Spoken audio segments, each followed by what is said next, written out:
Y'all likely know the drill by now, but every week I take essentially the same staple ingredients from my pantry and whip up some kind of breakfast meal prep that will be nutritious and filling and delicious. This week I decided to try making chocolate overnight oats, which I've never done before, but I had cacao powder and figured it'd be worth a shot. It actually turned out so delicious, so I thought I would share the recipe.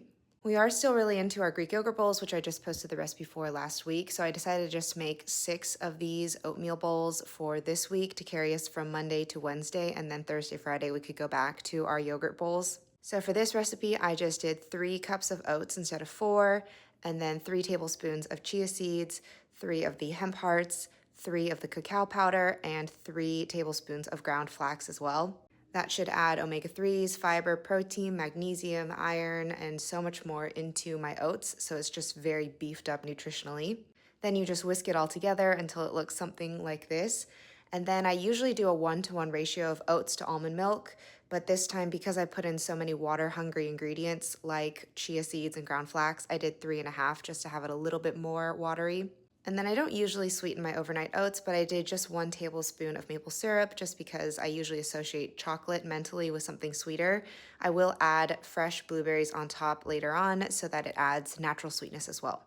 Then you just pop that in your fridge. If you're gonna eat it as is, I would do it overnight because of the chia seeds, but because I was going to put them into little containers for Monday, I just took them out after a couple hours. That's what it looked like.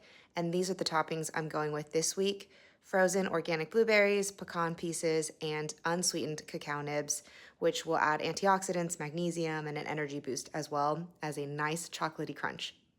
You really could go with anything you want at this point. You could do raspberries, which would go really well with the chocolate, strawberries, etc.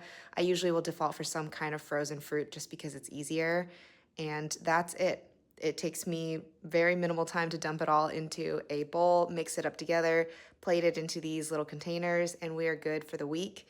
It should be delicious and nutritious, which is the sweet spot. And that's the recipe.